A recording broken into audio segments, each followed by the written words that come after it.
ಕರಿಮಣಿ ಧರಿಸುವ ಪ್ರತಿಯೊಬ್ಬ ಮಹಿಳೆಯರು ಇವುಗಳನ್ನೆಲ್ಲ ತಿಳಿದುಕೊಳ್ಳಿ. ಹಿಂದೂ ಸಂಪ್ರದಾಯದಲ್ಲಿ ವಿವಾಹವಾದ ಮಹಿಳೆಗೆ ಅಂದರೆ ಸುಮಂಗಲಿಗೆ ಮಂಗಳಸೂತ್ರ ಅಥವಾ ಕರಿಮಣಿ ಎನ್ನುವುದು ಅತ್ಯಮೂಲ್ಯವಾದ ಒಂದು ಆಭರಣವಾಗಿದೆ. ಇದು ಆಕೆಯ ಸೌಭಾಗ್ಯದ ಸಂಕೇತವಾಗಿದೆ. ಆಕೆಯ ಪತಿಯ ಆಯಸ್ಸು, ಅಭಿವೃದ್ಧಿ, ಸಂಪತ್ತು ಹಾಗೂ ಸಮೃದ್ಧಿ ಎನ್ನುವಂಥದ್ದು ಆಕೆಯ ಕರಿಮಣಿ ಸೂಚಿಸುತ್ತದೆ. ಗುರು ಹಿರಿಯರ ಸಮ್ಮುಖದಲ್ಲಿ ಶುಭ ಮುಹೂರ್ತದಲ್ಲಿ ವರನಾದವನು ವಧುವಿನ ಕತ್ತಿಗೆ 3 ಗಂಟನ್ನು ಹಾಕುವ ಅರಶಿಣ ದಾರವೇ ಮಂಗಳಸೂತ್ರ. ಇತ್ತೀಚಿನ ದಿನಗಳಲ್ಲಿ ಮಂಗಳಸೂತ್ರದ ವಿನ್ಯಾಸದಲ್ಲಿ ಸಾಕಷ್ಟು ಬದಲಾವಣೆಯನ್ನು ಕಾಣಬಹುದು. ವರ ಈ ದಾರವನ್ನು ವಧುವಿನ ಕತ್ತಿಗೆ ಕಟ್ಟಿದಾಕ್ಷಣ ಆಕೆ ಅವನ ಅರ್ಧಾಂಗಿನಿಯಾಗುತ್ತಾಳೆ. ಮಂಗಳಸೂತ್ರವನ್ನು ಯಾಕೆ ತೆಗೆಯಬಾರದು ಎಂಬುದನ್ನು ನಾವಿಂದು ಈ ವಿಡಿಯೋದಲ್ಲಿ ತಿಳಿದುಕೊಳ್ಳೋಣ. 1.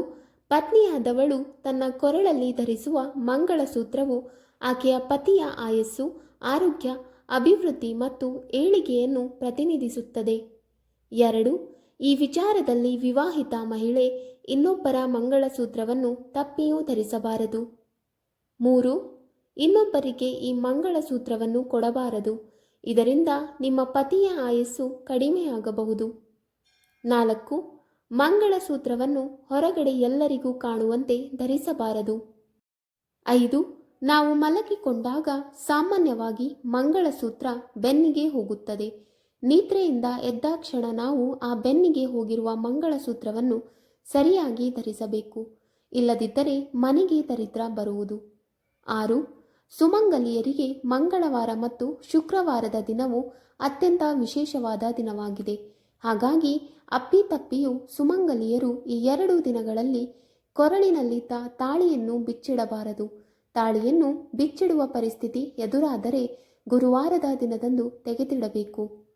7. ಒಂದು ವೇಳೆ ನೀವು ಸ್ನಾನ ಮಾಡುವಾಗ ತಾಳಿ ಸರವನ್ನು ತೆಗೆದು ಸ್ನಾನ ಮಾಡುತ್ತಿದ್ದರೆ ಎಚ್ಚರ. ಸರಿಯಾದ ಸಮಯವನ್ನು ನೋಡಿ ತಾಳಿಯನ್ನು ತೆಗೆದು ನಂತರ ಸ್ನಾನ ಮಾಡಿ. ಕೆಟ್ಟ ಸಮಯದಲ್ಲಿ ನೀವು ತಾಳಿಯನ್ನು ಕುತ್ತಿಗೆಯಿಂದ ತೆಗೆಯಬಾರದು.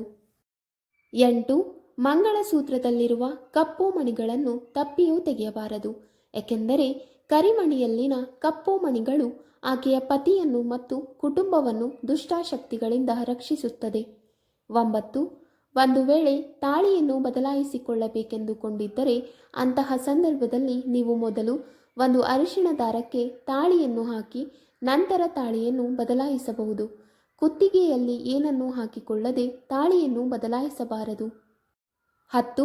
ಅದೆಷ್ಟೋ ಜನ ಮಹಿಳೆಯರಿಗೆ ತಮ್ಮ ಕತ್ತಿನಲ್ಲಿರುವ ಸರಗಳಿಗೆ ಅಥವಾ ಮಾಂಗಲ್ಯಕ್ಕೆ ಬಟ್ಟೆ ಪಿನ್ಗಳನ್ನು ಹಾಕಿಕೊಳ್ಳುವ ಕೆಟ್ಟ ಅಭ್ಯಾಸ ಇರುತ್ತದೆ. ಬಟ್ಟೆ ಪಿನ್ಗಳನ್ನು ಕಬ್ಬಿಣದಿಂದ ಮಾಡಲಾಗುತ್ತದೆ. ಕಬ್ಬಿಣವು ಶನಿದೇವನನ್ನು ಪ್ರತಿನಿಧಿಸುತ್ತದೆ. ಇಂತಹ ಪರಿಸ್ಥಿತಿಯಲ್ಲಿ ನೀವು ಬಟ್ಟೆ ಪಿನ್ನನ್ನು ಮಂಗಳಸೂತ್ರಕ್ಕೆ ಹಾಕಿಕೊಂಡರೆ ಶನಿಯ ಕೋಪಕ್ಕೆ ಪತಿ ಪತ್ನಿ ಗುರಿಯಾಗಬೇಕಾಗುತ್ತದೆ. 11. ಅತ್ಯಂತ ಉದ್ದವಾದ ಮಂಗಳಸೂತ್ರವನ್ನು ಕೂಡ ನಾವು ಧರಿಸಬಾರದು. ನಾವು ಧರಿಸಿದ ಮಂಗಳಸೂತ್ರ ನಮ್ಮ ಹಣೆಯನ್ನು ಮುಟ್ಟುವಂತಿರಬೇಕು. ಇದಕ್ಕಿಂತ ಉದ್ದದ ಮಂಗಳಸೂತ್ರ ಧರಿಸಬಾರದು. 12.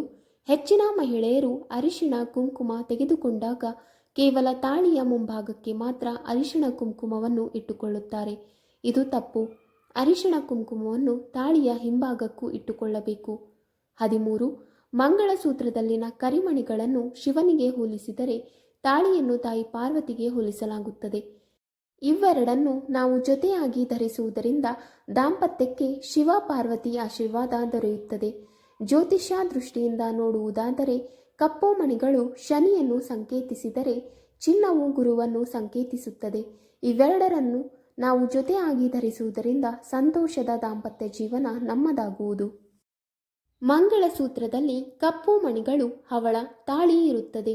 ಇವುಗಳು ಆಕೆಯ ಪತಿಯ ದೀರ್ಘಾಯುಷ್ಯದ ವರವನ್ನು ಕರುಣಿಸುತ್ತದೆ. ಪತ್ನಿಯಾದವಳು ಈ ಕರಿಮಣಿಯನ್ನು ಪ್ರತಿದಿನವೂ ಧರಿಸಬೇಕು. ಇದನ್ನು ಕುತ್ತಿಗೆಯಿಂದ ತೆಗೆದಿಡುವ ತಪ್ಪನ್ನು ಎಂದಿಗೂ ಮಾಡಲು ಹೋಗಬಾರದು. ಮಂಗಳಸೂತ್ರದಲ್ಲಿ ವಿನ್ಯಾಸಗಳು ಬದಲಾಗಿದೆಯಾದರೂ ಅದರ ಮಹತ್ವ ಇಂದಿಗೂ ಹಾಗೆ ಉಳಿದುಕೊಂಡಿದೆ. ಮಂಗಳಸೂತ್ರಕ್ಕೆ ಸಂಬಂಧಿಸಿದ ವಿಚಾರದಲ್ಲಿ ಮಹಿಳೆಯರು ತಪ್ಪನ್ನು ಮಾಡಿದರೆ ಪತಿ ಪತ್ನಿಯ ನಡುವೆ ಬಾಂಧವ್ಯ ಗಟ್ಟಿಯಾಗಿರುವುದಿಲ್ಲ.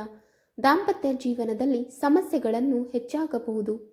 ವಿವಾಹಿತ ಮಹಿಳೆಯರು ಮಂಗಳಸೂತ್ರಕ್ಕೆ ಸಂಬಂಧಿಸಿದ ಈ ಎಲ್ಲ ನಿಯಮಗಳನ್ನು ಕಡ್ಡಾಯವಾಗಿ ಪಾಲಿಸಬೇಕು.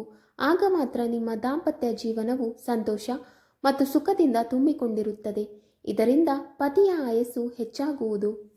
ವೀಕ್ಷಕರೇ, ನಿಮಗೆ ಈ ಮಾಹಿತಿ ಇಷ್ಟವಾದಲ್ಲಿ ವಿಡಿಯೋಗೆ ಲೈಕ್ ಮಾಡಿ, ಶೇರ್ ಮಾಡಿ ಹಾಗೂ ಕಮೆಂಟ್ ಮಾಡಿ. ಇಂತಹ ಮುಂದಿನ ವಿಡಿಯೋಸ್ಗಳಿಗಾಗಿ ನಮ್ಮ ಚಾನಲನ್ನು ಸಬ್ಸ್ಕ್ರೈಬ್ ಮಾಡಿ.